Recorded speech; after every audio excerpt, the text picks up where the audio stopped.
الحمد لله نحمده ونستعينه ونستغفره ونؤمن به ونتوكل عليه ونعوذ بالله من شرور أنفسنا ومن سيئات أعمالنا من يهده الله فلا مضل له ومن يضلله فلا هادي له وأشهد أن لا إله إلا الله وحده لا شريك له وأشهد أن محمدًا عبده ورسوله أما بعد فإن خير الحديث كتاب الله وخير الهدي هدي محمد صلى الله عليه وسلم وشر الأمور محدثاتها وكل محدثة بدعة وكل بدعة ضلالة وكل ضلالة في النار. قال الله تبارك وتعالى في القرآن الكريم: أعوذ بالله من الشيطان الرجيم. يا أيها الذين آمنوا اتقوا الله حق تقاته ولا تموتن إلا وأنتم مسلمون. وقال تعالى في موضع آخر: بسم الله الرحمن الرحيم. يا أيها الناس اتقوا ربكم الذي خلقكم من نفس واحدة وخلق منها زوجها وبث منهما رجالا كثيرا ونساء واتقوا الله الذي تساءلون به والأرحام إن الله كان عليكم رقيبا. وقال تعالى في موضع آخر: أعوذ بالله من الشيطان الرجيم. يا أيها الذين آمنوا اتقوا الله وقولوا قولا سديدا يصلح لكم أعمالكم ويغفر لكم ذنوبكم ومن يطع الله ورسوله فقد فاز فوزا عظيما. تمام قسم کی تعریفات و توصیفات، کبریائی و بڑائی، حمد و ثنا صرف اور صرف اس اللہ رب العالمین ہی کے لیے لائق و زیبا اور سزاوار ہے جس نے سارے جہاں کو بنایا، جو سارے جہاں کا خالق و مالک ہے اور سارے جہاں کے نظام کو بخوبی چلانے والا ہے۔ بعدہ بے شمار درود و سلام نازل ہو نبی آخر الزماں محمد عربی صلی اللہ علیہ وسلم پر۔ حاضرین جمعہ، آج کا عنوان ہے بارش کے احکام و مسائل۔ اللہ تبارک و تعالی کا بہت خوبصورت نظام ہے کہ موسم کے بدلتے ہوئے چیزیں بھی بدلتی رہتی ہیں۔ ہر آدمی جب گرمی کا موسم ہو تو انہیں اس بات کا انتظار ہوتا ہے، بلکہ صرف نہ ہی انسان، چرند و پرند اور حیوانات کو بھی اس بات کا انتظار ہوتا ہے کہ بارش ہو اور پانی بھی انہیں میسر آئے۔ اور جب یہ موسم چلتا رہتا ہے تو پھر آدمی اس سے آگے بڑھ کر جو اللہ تبارک و تعالیٰ نے نظام بنا رکھا ہے کہ سردیوں کے موسم بھی آئیں تاکہ اس سے بھی آدمی کیا ہو، لطف اندوز ہو۔ بے شمار نعمتیں اللہ تبارک و تعالیٰ نے ہمیں دی ہیں، ان نعمتوں میں سے ایک نعمت پانی اور بارش کا ہونا بھی ہے۔ یہ نعمت اتنا اہم ہے کہ اگر آپ اور ہم اس میں غور و فکر کریں تو اس کا اندازہ ہوگا کہ اگر بارش ہونا بند ہو جائے، پانی ہمیں میسر نہ آئے تو انسان پیاسا مر جائے، حیوانات، چرند و پرند سب پیاسے مر جائیں، زمینیں بنجر ہو جائیں، درخت، نباتات اور کھانے پینے کی چیزیں اگنا بند ہو جائے اور نتیجتاً ساری چیزیں تباہ و برباد ہو جائے۔ جس طرح ہمارے لیے سانس کا لینا یہ بہت اہم اور سب اہم نعمتوں میں سے ہے، اسی طرح اللہ تبارک و تعالیٰ نے یہ جو پانی اور بارش کا ایک نظام رکھا ہے یہ بھی ہمارے لیے بہت بڑی نعمت ہے۔ چنانچہ آئیے آج کا جو عنوان ہے اسی عنوان پر چند باتیں سمجھیں۔ اللہ تبارک و تعالیٰ نے بارش کے متعلق ہمیں کون سی باتیں سمجھائی ہیں، قرآن کی آیتوں سے، اللہ کے نبی صلی اللہ علیہ وسلم کے فرامین، احادیث نبویہ سے کچھ چیزیں سمجھتے ہیں اور اس نعمت کا اندازہ لگاتے ہیں کہ اللہ تبارک و تعالیٰ نے ہمیں کتنی بڑی نعمت دی ہے۔ سورہ مومنون میں اللہ تبارک و تعالیٰ نے ارشاد فرمایا، غور سے سنیے، وَأَنزَلْنَا مِنَ السَّمَاءِ مَاءً بِقَدَرٍ، کہ ہم نے آسمان سے پانی کو اندازے کے ساتھ نازل کیا۔ اللہ تبارک و تعالیٰ بخوبی جانتا ہے کتنا پانی کہاں اتارنا ہے، کتنی پانی کا اندازہ اللہ نے کیا، اللہ بہتر جانتا ہے۔ اللہ نے وضاحت کے ساتھ یہ ارشاد فرمایا، وَأَنزَلْنَا مِنَ السَّمَاءِ مَاءً بِقَدَرٍ، کہ ہم نے آسمان سے پانی اتاری اور اندازے کے ساتھ اتاری۔ اس کے بعد آگے ارشاد فرمایا، فَأَسْكَنَّاهُ فِي الْأَرْضِ،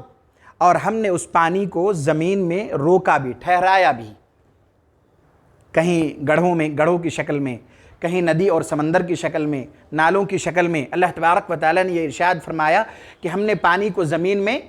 ٹھہرایا بھی، اور اللہ کی قدرت کو اور سمجھیے آگے چل کر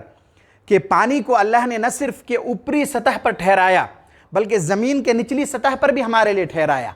یہی وجہ ہے کہ ہم بور ڈال کر پانی نکالتے ہیں اپنے استعمال کے لیے، اور اتنا پانی نکالتے ہیں جس کا ہم کوئی پیمانہ نہیں رکھے، جس کو ہم ماپ تول نہیں سکتے کہ کتنی پانی ہم نے استعمال کر لی، کتنا پانی ہم نے استعمال کیا۔ اللہ تبارک و تعالیٰ نے ہمارے لیے اتنا بے شمار پانی اور قدر کے ساتھ، ایک پیمانے کے ساتھ اللہ تبارک و تعالیٰ نے اسے زمین پر کیا کر دیا؟ جمع بھی کر دیا۔ اللہ نے یہ دو چیزیں بیان کرنے کے بعد کہ ہم نے آسمان سے پانی نازل کی قدر کے ساتھ، اس کی ایک مقدار جو ہمیں پتہ ہے، اور پھر اس کے بعد ہم نے اس پانی کو زمین میں روکا، ٹھہرایا۔ اس کے بعد تنبیہاً آگے ارشاد فرمایا کہ سنو، اگر ہم چاہتے تو اس پانی کو لے جاتے، اگر ہم چاہتے تو اس سارے پانی جو ہم نے برسایا تھا، جس طرح برسایا تھا اسی طرح ہم وہ پانی لے بھی جاتے، تمہارے استعمال کے قابل نہیں رکھتے۔ چنانچہ اللہ تبارک و تعالیٰ نے آگے ارشاد فرمایا وَإِنَّا عَلَى ذَهَابٍ بِهِ لَقَادِرُونَ، اور سنو ہم اسے لے جانے پر بھی قادر ہیں۔ یعنی اگر ہمارے اعمال اچھے نہ ہوں اور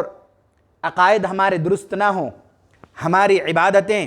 قرآن و سنت کے مطابق کھرے نہ اتریں، تو پھر ہمیں یہ تنبیہ یاد رکھنے کی ضرورت ہے۔ اللہ تبارک و تعالیٰ نے اشارہ کیا اسی بات کی طرف کہ یہ بھی یاد رکھو، ہمیشہ یاد رکھنا کہ جس پانی سے تم فائدہ اٹھاتے ہو، نہاتے ہو، کھاتے پیتے ہو اور دیگر چیزوں میں استعمال کرتے ہو، ہم نے آسمان سے نازل کیا، زمین پر اسے جمع کیا، تمہارے استعمال کے قابل بنایا۔ یہ بھی یاد رکھو کہ ہم اس پانی کو لے جانے پر بھی قادر ہیں۔ اگر ہم چاہتے تو اسے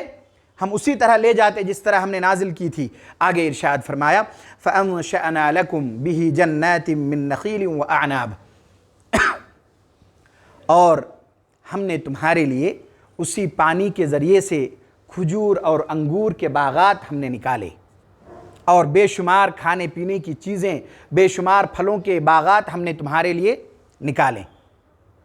انسان دنیا کے اندر کہیں بھی موجود ہو، جو بھی چیزیں وہ استعمال کرتا ہے، کھاتا پیتا ہے، ساری چیزیں اللہ تبارک و تعالیٰ نے زمین سے ہی اگائیں، اور ان کے اگانے کا جو پروسیس ہے اس میں سے سب سے اہم حصہ اللہ تبارک و تعالیٰ نے اسی چیز کو رکھا کہ اگر پانی نہ ہو، بارش نہ ہو، تو پھر ساری چیزیں بنجر ہوں گی، درخت نہیں اگیں گے، وہ ہرا بھرا نہیں ہوگا، اور اس میں پھل نہیں آئیں گے، ساری چیزیں ختم ہو جائیں گی۔ اللہ تبارک و تعالیٰ نے ارشاد فرمایا کہ آسمان سے پانی نازل کیا، اسے زمین پر ہم نے روکا، ہم چاہتے تو اسے لے جاتے، پھر ہم نے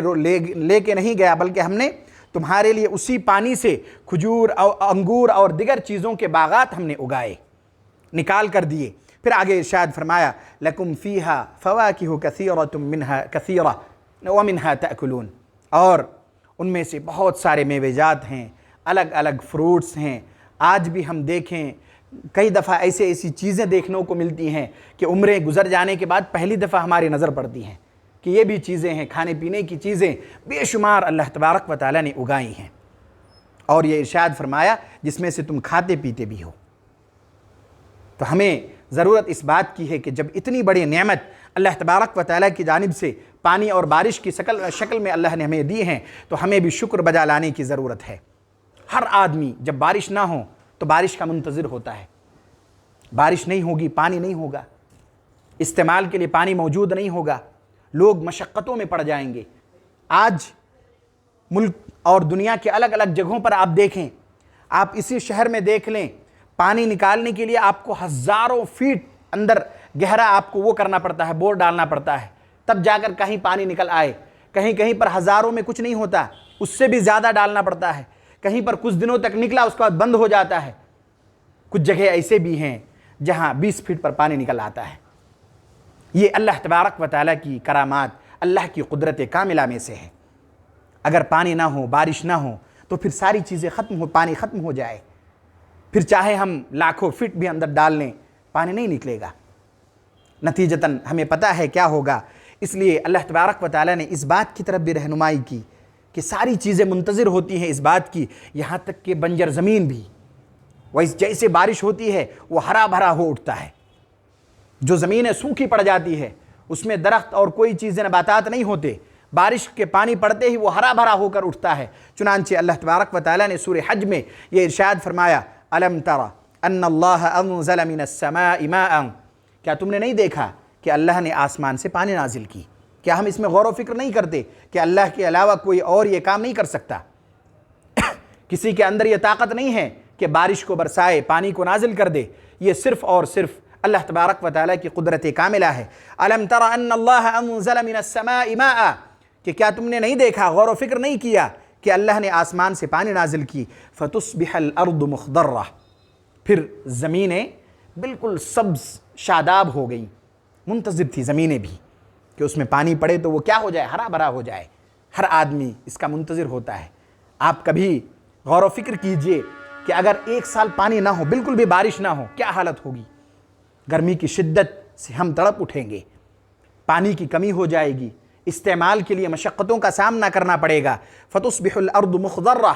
کہ جیسے پانی ہم نے نازل کی تو زمینیں بالکل سبز اور شاداب ہو گئیں۔ ان اللہ لطیف خبیر، اللہ تبارک و تعالیٰ بہت زیادہ باریکی کو جاننے والا اور ساری چیزوں کا خبر رکھنے والا ہے۔ اللہ تبارک و تعالیٰ ہر چیز کے باریکی کو جاننے والا اور بہت زیادہ خبر رکھنے والا ہے۔ سورہ بقرہ میں اللہ تبارک و تعالیٰ نے اس طرح سے ہمیں رہنمائی کی، ارشاد فرمایا الذی جعل لکم الارض فراشا، اللہ کی ذات وہ ہے جس نے تمہارے لیے زمین کو ایک بستر جیسا بنایا۔ آ جائیں، آپ کو تھوڑی جگہ دے دے، کہیں پہ تکلیف ہے پیر میں، آ جائیے اندر ادھر۔ الذی جعل لکم الارض فراشا، کہ اللہ کی ذات وہ ہے جس نے زمین کو تمہارے لیے بچھا دیا۔ اگر پوری زمین ایسی ہوتی کہ پہاڑ جیسا ہوتا، زگ زیگ ہوتا، لوگوں کے لیے گھر بنانا مشکل ہو جاتا، رہن سہن میں دشواری ہو جاتی، کئی طریقے کے مسائل پیش آتے، کئی دشواریاں ہوتی۔ اللہ تبارک و تعالیٰ نے زمین کو فلیٹ بنایا، اور اس کی بناوٹ میں ایسی کرامات اللہ تبارک و تعالیٰ نے رکھی کہ اسے نہ بہت زیادہ سخت بنایا کہ اس میں دشواری ہو، کھود نہ سکے ہم، اور نہ ہی بہت زیادہ نرم بنایا کہ اگر ہم 2-4 منزلہ بلڈنگ کھڑی کریں تو وہ دھس جائے، بلکہ اللہ تبارک و تعالیٰ نے قدر کے ساتھ اور بالکل اس کی مقدار کے ساتھ زمین کو ہمارے لیے بنایا تاکہ ہم اس میں رہیں سہیں، چلے پھریں، اپنے مکانات بنائیں، اور پھر اس طرح سے ہم زندگی گزاریں۔ الذی جعل لکم الارض فراشا والسماء بناء، اور اللہ تبارک و تعالیٰ نے چھت بنایا آسمان کو، اسی سے اللہ نے روشنی کا سسٹم بنایا، بارش کے اسی آسمان سے اللہ تبارک و تعالیٰ نے بادل سے نکالی، اور پھر چاند سورج کو اللہ تبارک و تعالیٰ نے الگ الگ اپنے اپنے کاموں پر لگایا۔ چنانچہ آگے ارشاد فرمایا وَأَنزَلَ مِنَ السَّمَاءِ مَاءً، پھر اللہ تبارک و تعالیٰ نے آسمان سے پانی نازل کی، فَأَخْرَجَ بِهِ مِنَ الثَّمَرَاتِ رِزْقًا لَكُمْ، پھر اللہ تبارک و تعالیٰ نے اسی پانی سے تمہارے لیے رزق نکالا۔ کس کس طرح سے آپ اندازہ لگائیے، بارش ہو اس کا پروسیس پر غور و فکر کریں کہ اللہ تبارک و تعالیٰ نے کتنی باریک بینی کے ساتھ بارش برسایا، زمین میں پانی اسے جذب کیا، کھیتوں پر اسے ڈالا گیا، پھر اس کے بعد کھانے پینے کی چیزیں اللہ تبارک و تعالیٰ نے اگا دی تاکہ وہ ہمارے استعمال کے لائق ہوں۔ آگے اللہ تبارک و تعالیٰ نے یہ ارشاد فرمایا وَأَنزَلَ مِنَ السَّمَاءِ مَاءً فَأَخْرَجَ بِهِ مِنَ الثَّمَرَاتِ رِزْقًا لَكُمْ، کہ اللہ تبارک و تعالیٰ نے اس کے ذریعے سے تمہارے لیے کھانے پینے کی چیزیں نکالی، بطور رزق اللہ تبارک و تعالیٰ نے بے شمار چیزیں تمہیں دیں۔ آگے اللہ نے ارشاد فرمایا فَلَا تَجْعَلُوا لِلَّهِ أَنْدَادًا وَأَنْتُمْ تَعْلَمُونَ، چنانچہ سنو، اللہ کے ساتھ کسی کو شریک نہ ٹھہراؤ۔ یہ ساری چیزیں جاننے کے بعد کہ اللہ تبارک و تعالیٰ ساری چیزوں کا مالک ہے، بارش برسانے والا بھی وہی ہے، زمین پر بارش کو، پانی کو روکنے والا بھی اللہ کی ذات ہے، اگر اللہ چاہتا تو وہ پانی کو لے بھی جاتا، ختم کر دیتا، پھر اس پانی کو اندر لے جانے کے بعد پھر اس کے ذریعے سے زمین سے کھانے پینے کی چیزیں، رزق اور پھل دیگر چیزیں ہمارے لیے نکالی، وہ اللہ تبارک و تعالیٰ کی ذات ہے۔ جب ہم نے یہ ساری چیزیں جان لی، اللہ تبارک و تعالیٰ نے یہ ارشاد فرمایا فَلَا تَجْعَلُوا لِلَّهِ أَنْدَادًا وَأَنْتُمْ تَعْلَمُونَ، جب تم نے ساری چیزیں جان لی پھر اللہ کے ساتھ شریک نہ ٹھہراؤ۔ افسوس ہے ان پر جنہوں نے ان ساری چیزوں کو جانا، اس کو مانا بھی، اور پھر اس کے بعد اللہ تبارک و تعالیٰ کی ذات کے ساتھ شرک ٹھہرایا۔ اللہ تبارک و تعالیٰ ہم سب کی شرک و بدعات سے حفاظت فرمائیں۔ آگے بڑھنے سے پہلے یہ سیڑھی پر نہ بیٹھیں، تھوڑا اوپر جگہ ہوگی ابھی کافی، تاکہ جانے آنے والوں کو دشواری نہ ہو، اوپر کافی جگہ ہوگی، چونکہ بعد میں جو لوگ آئیں گے ہوں گے، میں سمجھتا ہوں۔ اور تھوڑی سی اور ایک چیز کی طرف رہنمائی کرتا ہوں، خطبے سے ہٹ کے ہے، لیکن یہ اخلاقی چیزیں ہیں اور اس کا بہت اجر بھی ہے۔ بعض دفعہ ہم دیکھتے ہیں کہ کچھ ایسے لوگ تشریف لاتے ہیں جو کئی اعتبار سے معذور ہیں، چلنے پھرنے کے اعتبار سے ان کے گھٹنوں وغیرہ کا مسئلہ رہتا ہے، تو یقیناً آپ اس بات کے حقدار ہیں جو پہلے آئے ہیں وہ پہلی صف میں یا اسی ترتیب سے بیٹھیں، آپ کو اس کا اجر مل جائے گا اگر آپ انہیں جگہ دے کر اوپر کی طرف بھی چلے جائیں۔ ضرورت اس بات کی ہے کہ جو لوگ طاقتور ہیں، نوجوان ہیں، وہ کیا کریں، وہ جو ہے اوپر کی طرف جائیں، تاکہ ایسا ہو کہ ایسا ہو رہا ہے کہ جو ایک کمزور آدمی تشریف لائے، ان کو جگہ دی گئی، اس سے زیادہ عمر دراز لوگ اوپر جا رہے ہیں۔ ہونا یہ چاہیے کہ ہم جو نوجوان بیٹھے ہیں وہ اوپر جائیں، یا پھر سیڑھی چڑھنے کی اگر ضرورت پیش آئے تو اسے طے کریں، تاکہ جو ضرورت مند لوگ ہیں ان کی ضرورتوں کی تکمیل ہو سکے۔ اور اگر جگہ نہیں ہے تو اب یہیں پہ بیٹھ سکتے ہیں، کھڑے ہونے سے بہتر ہے بیٹھ جائیں۔ اب آئیے جو اہم اور عنوان کے تحت باتیں ہیں اسے آگے بڑھاتے ہوئے سورہ واقعہ میں اللہ تبارک و تعالیٰ نے اس اہم بات کی طرف رہنمائی فرمائی، اور بہت باریک نقطے کی طرف اللہ نے رہنمائی فرمائی کہ اگر جو پانی تم دیکھتے ہو، جسے تم پیتے ہو، اگر ہم نے اسے ایسا کھارا بنا دیا کہ جو پینے لائق ہی نہ رہا تو کیا کرو گے؟ اس پانی کو کس نے نازل کیا جسے تم پیتے ہو، جسے تم استعمال کرتے ہو؟ اگر ہم نے اسے ایسا کھارا بنا دیا کہ اسے جسم میں ڈالے تو جسم جل جائے، پینا تو دور کی بات، پھر کیا تم چیزوں پر غور و فکر نہیں کرتے؟ اللہ تبارک و تعالیٰ کی قدرت کاملہ پر غور و فکر نہیں کرتے؟ چنانچہ اللہ تبارک و تعالیٰ نے سورہ واقعہ میں یہ ارشاد فرمایا، افرأیتم الماء الذی تشربون، کیا تم نے نہیں دیکھا اس پانی کو جسے تم پیتے ہو؟ کیا تم نے غور و فکر نہیں کیا اس پانی پر جسے تم استعمال کرتے ہو؟ افرأیتم الماء الذی تشربون اانتم انزلتموہ من المزن ام نحن المنزلون، کیا اس پانی کو تم نے نازل کیا یا ہم نے؟ اللہ نے بہت سخت باتیں کہیں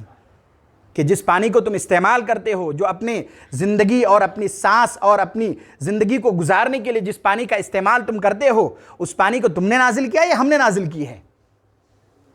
اللہ کے علاوہ کسی کے اندر ذرہ برابر بھی طاقت نہیں ہے کہ ایک بند پانی کیا کر دے، وہ تیار کر لے۔ اللہ نے اسی چیز کی طرف رہنمائی فرمائی کہ جس پانی کو تم استعمال کرتے ہو، کہ اس پانی کو انتم انزلتموہ من المزن، کہ اس پانی کو بادل سے تم نے نازل کی، یا پھر ہم نے، آگے ارشاد فرمایا ام نحن المنزلون، یا ہم نے نازل کی۔ یقیناً اللہ کی ذات کے علاوہ کوئی نہیں کر سکتا یہ۔ آگے اللہ تبارک و تعالیٰ نے ارشاد فرمایا، سنو، یہ جو قرآن و سنت کے خلاف تم زندگی گزار رہے ہو، عقائد کی درستگی تمہارے اندر نہیں ہے، اللہ تبارک و تعالیٰ نے آگے ارشاد فرمایا، لو نشاء جعلناہ اجاجا، اگر ہم چاہتے تو اس پانی کو کھارا بنا دیتے، پانی ہم روکتے، لیکن اس پانی کو پینے لائق نہیں رکھتے۔ پانی ہم تمہارے لیے بے شمار رکھ دیتے، لیکن اس پانی سے تم نہا نہیں سکتے، دیگر چیزوں میں تم استعمال نہیں کر سکتے، اگر ہم چاہتے تو ایسا کر دیتے۔ لو نشاء جعلناہ اجاجا فلولا تشکرون، تو پھر کیوں شکر نہیں بجا لاتے؟ اللہ تبارک و تعالیٰ نے اتنی باریکی کے ساتھ نعمتوں کی طرف رہنمائی کی کہ تمہارا ہر پل، ہر سانس، ہر چیزیں، استعمال کی ساری چیزیں اللہ کی جانب سے دی ہوئی ہے۔ پانی کا ایک قطرہ بھی انسان نہیں بنا سکتا، اللہ تبارک و تعالیٰ نے ہمیں دی ہیں۔ پھر اللہ نے یہ ارشاد فرمایا کہ جب ساری چیزیں اللہ کی قدرت کاملہ پر ہے، پھر تم شکر کیوں نہیں بجا لاتے؟ اتنی ساری نعمتیں ہمیں ملی ہیں، پھر ہم شکر کیوں نہیں بجا لاتے؟ اللہ تبارک و تعالیٰ نے یہ ارشاد فرمایا، فلولا تشکرون، پھر کیا ہو گیا ہے کہ تم شکر نہیں بجا لاتے؟ اب آئیے، جب بارش ہوتی ہے تو اللہ تبارک و تعالیٰ کا ایک نظام بھی ہے، یہی بارش ہمارے لیے رحمت بھی ہے، اور اللہ تبارک و تعالیٰ چاہے تو ہمارے لیے زحمت بھی بن جائے گی۔ آپ نیوز کے ذریعے سے، خبروں کے ذریعے سے ہم اور آپ سنتے ہیں کہ کئی شہروں میں بارش کی وجہ سے بہت تباہی ہوئی، شہر کے شہر کیا ہو گئے، بہہ گئے، لوگ اس میں کتنے اپنے جان گنوا دی، بہت مالی اور جانی نقصانات ہوئے۔ اللہ تبارک و تعالیٰ ایک چیز کو رحمت کے طور پر بھی ہمیں دے گا، اور اگر ہمارے اعمال درست نہ ہوں تو پھر وہی چیز ہمارے لیے زحمت بھی بن سکتی ہے۔ اس لیے ان ساری چیزوں کو یاد رکھنے کی ضرورت ہے۔ اللہ تبارک و تعالیٰ نے یہ ارشاد فرمایا، بلکہ آندھی اور طوفان یا بارش کا ایک نظام اللہ تبارک و تعالیٰ نے یہ رکھا کہ جب بارش ہوتی ہے تو اس طرح کی چیزیں بھی سامنے آتی ہیں کہ ہوا چلے ساتھ میں، اور وہ ہوا بھی ہمارے لیے بعض دفعہ رحمت کا سبب بنتا ہے، اور بعض دفعہ ہمارے لیے مشقت اور آزمائش کا سبب بھی بنتا ہے۔ چنانچہ جب ایسا ہو، آندھی طوفان ہو، تو پھر کچھ چیزیں جو قرآن و سنت سے ہمیں سمجھ آتی ہیں ان چیزوں کو یاد رکھنے کی ضرورت ہے۔ بعض دفعہ ایسا ہوتا ہے، ہم نے اور آپ نے سبوں نے سن رکھا ہے کہ جب ہوا تیز چلے، طوفان ہو، تو لوگ ہوا کو ہی برا بھلا کہتے ہیں، اور وہ کہتے ہیں الگ الگ جملے نعوذ باللہ استعمال کرتے ہیں۔ اللہ کے نبی صلی اللہ علیہ وسلم نے اس چیز سے متعلق جو ہماری رہنمائی فرمائی اسے یاد رکھنے کی ضرورت ہے۔ ترمذی کی روایت ہے، حضرت ابی بن کعب رضی اللہ تعالیٰ عنہ سے روایت ہے، وہ کہتے ہیں کہ آپ صلی اللہ علیہ وسلم نے ارشاد فرمایا، لا تسبوا الریح، ہوا کو برا بھلا نہ کہو، چاہے وہ ہوا آہستہ چلے تب بھی اللہ کی جانب سے ہے، اگر وہ تیز و تند چلے اور طوفان کی شکل میں چلے تب بھی وہ اللہ کی جانب سے ہے۔ ہمیں اپنے اعمال کو دیکھنے کی ضرورت ہے۔ اللہ کے نبی صلی اللہ علیہ وسلم نے ارشاد فرمایا، لا تسبوا الریح، ہوا کو برا بھلا نہ کہو، بلکہ اس کی جگہ اللہ کے نبی صلی اللہ علیہ وسلم نے رہنمائی کی کہ دعا کرو، اور دعا بھی سکھا دی، اور یہ ارشاد فرمایا کہ یہ دعا کرو، اللہم انا نسألک من خیر هذه الریح وخیر ما فیها وخیر ما امرت به، کہ اللہ ہم تجھ سے اس ہوا کے خیر کا سوال کرتے ہیں، اس میں یقیناً خیر بھی ہے اور شر بھی ہے، لیکن ہم تجھ سے کیا کرتے ہیں؟ اس ہوا کے خیر کا سوال کرتے ہیں، وخیر ما فیہا، اور اس بھلائی کا سوال کرتے ہیں جو اس ہوا میں موجود ہے، اور اس خیر کا سوال تجھ سے کرتے ہیں جس خیر کے ساتھ یہ ہوا معمور کیا گیا ہے، جس خیر کے ساتھ اسے بھیجا گیا ہے، جس خیر کے ساتھ تو نے اس ہوا کو بھیجا ہے، اس خیر کا ہم تجھ سے سوال کرتے ہیں۔ اللہ کے نبی صلی اللہ علیہ وسلم نے گالی دینے سے منع فرمایا اور رہنمائی کی کہ ایسے موقع پر دعا کرو، اللہم انا نسألک من خیر هذه الریح وخیر ما فیها وخیر ما امرت به، کہ اللہ ہم تجھ سے اس ہوا کے خیر کا سوال کرتے ہیں، اس میں جو بھلائی موجود ہے اس کا سوال کرتے ہیں، جس بھلائی کے ساتھ اسے بھیجا گیا ہے اس کا سوال کرتے ہیں، اور پھر آگے اللہ کے نبی صلی اللہ علیہ وسلم نے یہ بھی ارشاد فرمایا کہ اس ہوا کے شر سے پناہ بھی مانگی جائے۔ چنانچہ ارشاد فرمایا کہ آگے دعا کو کنٹینیو کرتے ہوئے وَنَعُوذُ بِكَ مِن شَرِّ هَذِهِ الرِّيحِ، اور ہم پناہ چاہتے ہیں اس ہوا کے شر سے، وَشَرِّ مَا فِيهَا، اور اس شر سے جو اس ہوا میں موجود ہے، وَشَرِّ مَا أُمِرَتْ بِهِ، اور اس شر سے کہ جس کا حکم اس ہوا کو دیا گیا ہے۔ دعائیں یاد کرنا بہت آسان ہیں، تھوڑا غور و فکر کیے جائیں، اس کو ایک ترتیب دی جائے، بہت آسان۔ اسی دعا کو اگر آپ 2-4 بار سنیں، غور و فکر سے سنیں، تو آپ کو یاد ہو جائے گا، بہت آسان ہوتا ہے۔ اس لیے کبھی ٹائم نکال کر ضرورت اس بات کی ہے کہ کیا کیے جائیں، دعائیں یاد کیے جائیں، ہر موقع محل کے ضروریات زندگی کے جو دعائیں ثابت شدہ ہیں،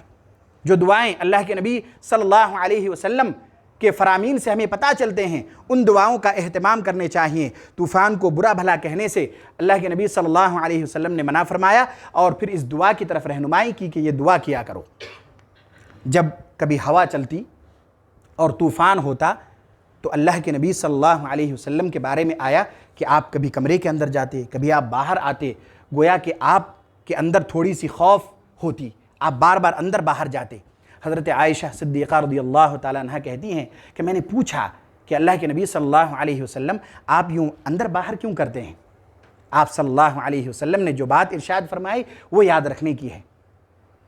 اللہ کے نبی صلی اللہ علیہ وسلم نے یہ ارشاد فرمایا کہ یہ ہوا رحمت اور زحمت دونوں چیزوں کے ساتھ آتی ہے، مجھے ڈر ہے کہ کہیں اس طوفان میں اللہ تبارک و تعالیٰ نے میری امت کے لیے عذاب کو نہ نازل کر دیا ہو، کہیں اس طوفان میں اللہ تبارک و تعالیٰ نے میری امت کے لیے عذاب کو نہ نازل کر دیا ہو۔ ایک دوسری روایت ہے جس میں اس خوف کی وجہ اللہ کے نبی صلی اللہ علیہ وسلم نے بیان کرتے ہوئے ارشاد فرمایا کہ میں اس لیے ڈرتا ہوں کہ کہیں اللہ تبارک و تعالیٰ نے اس ہوا یا طوفان میں عذاب کو نہ بھیج دیا ہو، کیونکہ اس سے پہلے بھی ایک قوم کو اللہ نے ہوا کے ذریعے سے ہلاک کیا تھا، اور آپ نے اشارہ کیا قوم عاد کی طرف، جسے اللہ تبارک و تعالیٰ نے طوفان کے ذریعے سے تباہ و برباد کر دیا تھا۔ چنانچہ یہ روایت بھی آپ کے سامنے رکھی جاتی ہے، مسلم کی روایت ہے، جب آپ سے پوچھا گیا کہ آپ اتنا اندر باہر خوف کی وجہ سے کیوں کرتے ہیں، آپ صلی اللہ علیہ وسلم نے ارشاد فرمایا انی خشیت ان یکون عذابا سلط علی امتی، کہ مجھے ڈر ہے،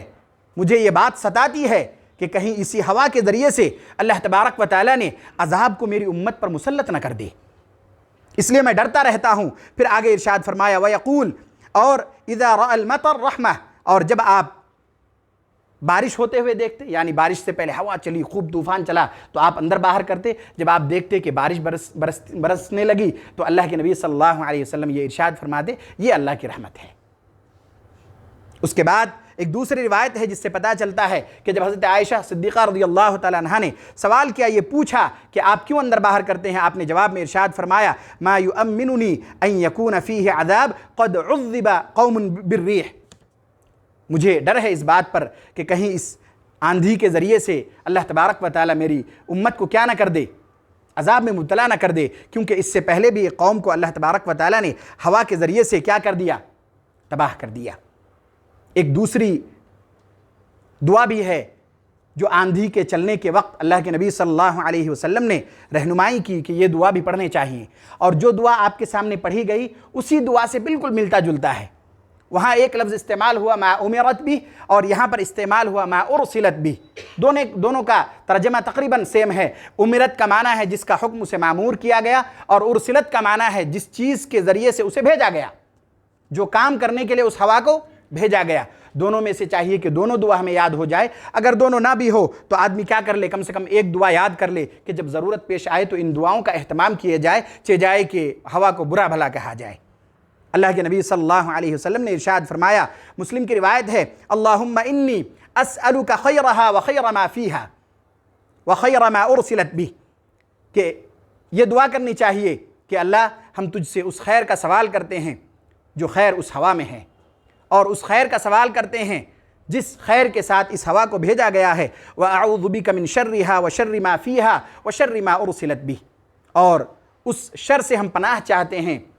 جو شر اس ہوا میں موجود ہے، یا جس شر کے ساتھ اس ہوا کو کیا کیا گیا، بھیجا گیا ہے۔ اس لیے ضرورت اس بات کی ہے کہ یہ مسائل اور یہ احکام ہمیں معلوم ہونے چاہیے کہ جب اللہ تبارک و تعالیٰ کی جانب سے اس طرح کی کیفیت ہمارے سامنے ہو تو ہمیں کیا کرنا چاہیے۔ اللہ کے نبی صلی اللہ علیہ وسلم ایسی حالت میں، ایسے سچویشن میں آپ کیا کیا کرتے تھے، کون سی دعاؤں کا اہتمام کیا کرتے تھے، ان دعاؤں کو یاد کر کے ان دعاؤں کو پڑھنے کی ضرورت ہے، نہ کہ اس کے مقابلے کچھ غیر شرعی چیزیں ہم کریں۔ اس لیے یہ چیزیں اور اس عنوان کے تحت چند چیزیں آپ کے سامنے آئیں، انشاءاللہ آئندہ بھی اسی عنوان کے تحت چند اہم مسائل اور احکام بھی آپ کے سامنے آئیں گے۔ اخیر میں اللہ تبارک و تعالیٰ سے دعا ہے کہ اللہ تبارک و تعالیٰ ہم سب کو خیر اور بھلائی کرنے کی توفیق نصیب فرمائے۔ یا الہ العالمین ہم میں سے جو لوگ پریشان حال ہیں ان کی پریشانیوں کو دور فرما دے۔ یا الہ العالمین ہم میں سے جو لوگ بیمار ہیں انہیں شفائے عاجلہ کاملہ دائمہ مستمرہ نصیب فرما دے۔ یا الہ العالمین ہم میں سے جو لوگ اس دنیا سے گزر چکے ہیں ان کے سیئات کو درگزر فرما دے، ان کے حسنات کو قبول فرما لے، ان کو جنت میں اعلیٰ سے اعلیٰ مقام نصیب فرما دے۔ یا الہ العالمین ہم میں سے جو لوگ معاشی، تجارتی اور کاروباری سلسلے میں پریشان حال ہیں ان کی پریشانیوں کو دور فرما دے۔ یا الہ العالمین ہم میں سے جو لوگ قرض میں ڈوبے ہوئے ہیں ان کے قرض کی ادائیگی کا سامان مہیا فرما دے۔ آمین۔ وآخر دعوانا ان الحمد للہ رب العالمین۔